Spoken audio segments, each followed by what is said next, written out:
nampak, bisa dirasakan berapa skala Richter. Ini semua orang tahu, bahkan bergoncang. Ada kaca yang pecah, ada dinding rumah yang retak. Itu terjadi belakangan ini lebih banyak lagi signal pertanda bahwa Allah Subhanahu wa taala akan mengakhiri dunia ini.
Sosok Sabdo Palon, dikenal dengan sumpahnya, kembali ke tanah Jawa, terhitung 500 tahun setelah kerajaan Majapahit hancur.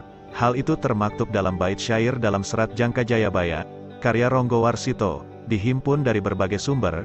Sumpah itu berkaitan dengan keputusan Prabu Brawijaya V memeluk Islam. Sejumlah sumber menyebutkan, bahwa Sabdo Palon adalah sosok penasihat spiritual raja terakhir kerajaan Majapahit. Setelah sang raja memeluk Islam, Sabdo Palon pun pergi memisahkan diri, dan meluapkan sumpah. Dalam sumpah itu, dia menyebut akan memporak-porandakan Pulau Jawa.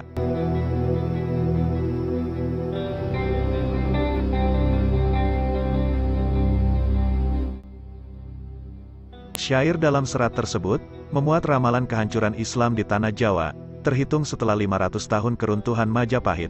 Bait ramalan itu, dikenal dengan istilah Sabdo Palon Nagih Janji. Dia menganut kepercayaan Budi, yaitu agama Jawa yang berlaku secara turun-temurun. Dia meramalkan kehancuran Islam di tanah Jawa, dalam ramalannya, yang berbunyi, artinya, takdir Nusa sampai kepada janji, jika sudah genap 500 tahun, terhitung zaman Islam, musnah kembali kepadaku, agama Budi berdiri menjadi satu. Kembalinya Sabdo Palon, kisah ini pun berkembang menjadi mitos yang masih dipercaya sebagian masyarakat Jawa. Pri Mardiono, dalam buku, Sejarah Kelam Majapahit, menjelaskan, Sabdo Palon memberitahukan tanda-tanda dia akan kembali. Dia bersumpah kembali ke tanah Jawa, pada 500 tahun lagi, tepat setelah Majapahit runtuh. Pada masa itu, agama Islam tidak dijalankan paripurna oleh pemeluknya. Oleh sebab itu, dia meramalkan agama Islam akan hancur, dan digantikan agama Budi. Jika dihitung sejak keruntuhan, kerajaan Majapahit runtuh pada 1478, maka Sabdo Palon diperkirakan kembali pada abad ke-20. Dia bersama anak buahnya akan menguasai tanah Jawa, dan mengembangkan agama Budi di Nusantara. Diberitakan sebelumnya, dia diyakini sebagai penguasa tanah Jawa, yang berilmu tinggi.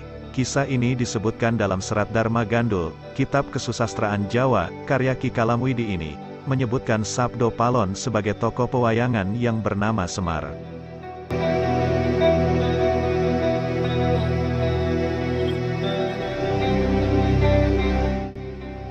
Seorang antropolog bernama Paul Steng, dalam penelitiannya pada 1988, menyebutkan Sabdo Palon adalah penjelmaan Semar yang dikenal sebagai Maha Guru di tanah Jawa.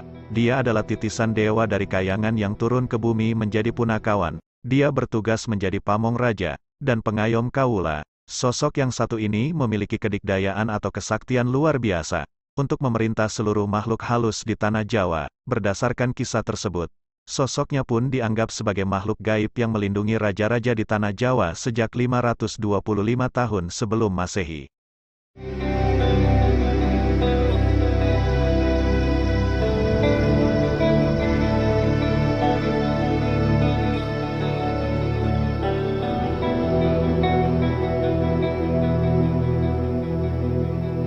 Sementara itu, Ramalan Sabdo Palon dan Naya Genggong.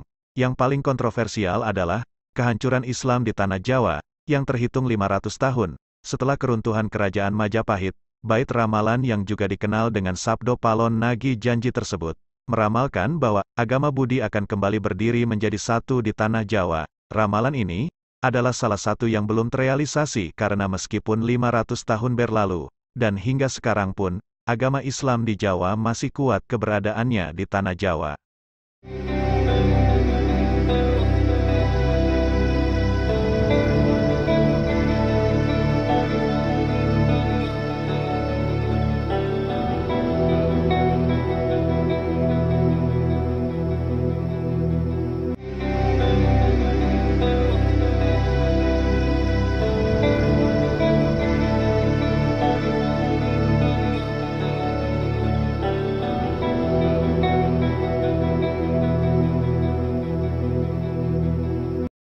Selanjutnya, berita yang lagi viral belakangan ini, adalah tentang gempa bumi, yang dikait-kaitkan dengan perjanjian Syekh Subakir dengan Sabdo Palon, salah satu legendaris Sabdo Palon Nagi Janji. Ia akan kembali setelah kekalahannya saat itu, untuk datang lagi ke Tanah Jawa. Ia akan kembali berkuasa di sana. Tetapi, bukti kedatangannya tak kunjung terbukti. Yang tak kalah uniknya lagi, munculnya banyak sekali gempa bumi terjadi belakangan ini, dikait-kaitkan dengan Sabdo Palon. Seperti gempa bumi di Cianjur, yang dikait-kaitkan dengan perjanjian Sabdo Palon ini. Gempa bumi tersebut merupakan fenomena alam, bukan karena perjanjian Sabdo Palon, memainkan, ia terjadi, karena izin Allah Subhanahu wa Ta'ala. Yang kedua, wataksuruz zalazil, banyak terjadi zalazil, zilzal gempa, zalazil gempa.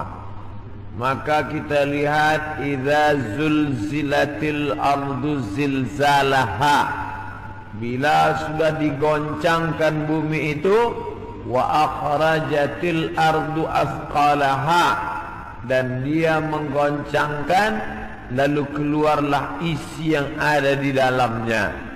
Dulu terjadi juga gempa, faj'alna 'aliyaha safilaha, kami jadikan bagian dalam naik ke atas, bagian atas turun ke bawah. Amtarna 'alaihim, kami hujani mereka, bihijaratin, dengan batu, min sijilin mandud, dari tanah liat yang terbakar. Sudah lama terjadi, tapi hari ini terjadi lebih banyak lagi di banyak-banyak tempat. Bahkan gempa tak lagi terhitung. Hari ini terjadi di sini, hari ini terjadi di sini. Ini menunjukkan bahwa salah satu dari tanda-tanda itu sudah muncul, mengingatkan kita. Dari dua tanda ini ada perbezaan. Tanda yang pertama tidak tampak, ilmu dicabut. Tidak nampak mana ilmu yang dicabut, mana ilmu yang kekal. Yang kedua, zalazil, gempa. Ini nampak, bisa dirasakan. Berapa skala Richter? Ini semua orang tahu. Bahkan bergoncang. Ada kaca yang pecah, ada dinding rumah yang retak. Itu terjadi belakangan ini lebih banyak lagi signal pertanda bahwa Allah Subhanahu wa Ta'ala akan mengakhiri dunia ini.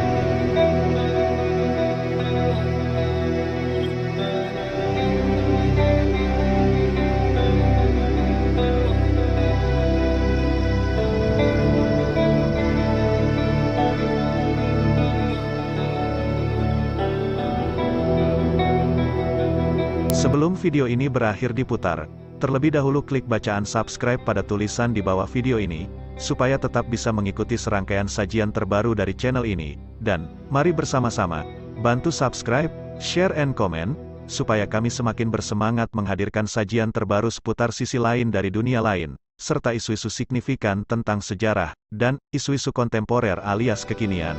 Terima kasih. Assalamualaikum warahmatullahi wabarakatuh.